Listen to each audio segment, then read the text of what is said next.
இங்கே பாருங்கள், இது ருமானி மரம். ஃபுல்லாக சீசன் முடிஞ்சு போச்சு. நான் சரி கொஞ்சம் டைமாக இருக்கலாம்னு பார்த்தேன். ஃபுல்லாக அணில் கடிச்சிடுச்சு. அணில் கடிச்சு ஃபுல்லாக எப்படி வச்சுன்னு பாருங்கள். இந்த மாதிரி கடிச்சு போட்டிருக்குது.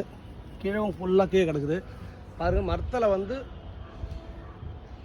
வந்து உங்கள் காக்கா குருவிலாம் செத்து போச்சா, தின்னாதா, நீங்கள் மரத்தில் எப்படி அறக்குதுன்னு கேட்குறீங்க. நான் மரத்தில் பாருங்கள், மரத்தில் சிக்கத்தில் தான் இருக்க போகிறேன்.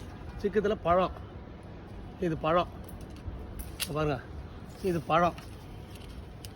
இந்த பழத்தை நான் ஓப்பன் பண்ணுறேன் பாருங்கள். இந்த பழத்தை நான் ஓப்பன் பண்ணுறேன். எப்படி இருக்குதுன்னு பாருங்கள். இப்போ மரத்துலேருந்து அறுத்தேன். பாருங்கள், இது நான் சாப்பிட்றேன். இது வந்து அணில் சாப்பிடுது. இது அணில் சாப்பிடுது. இந்த அணில் சாப்பிட்டு கீழே வச்சுட்டேன். நான் சாப்பிட்டது பாருங்கள்.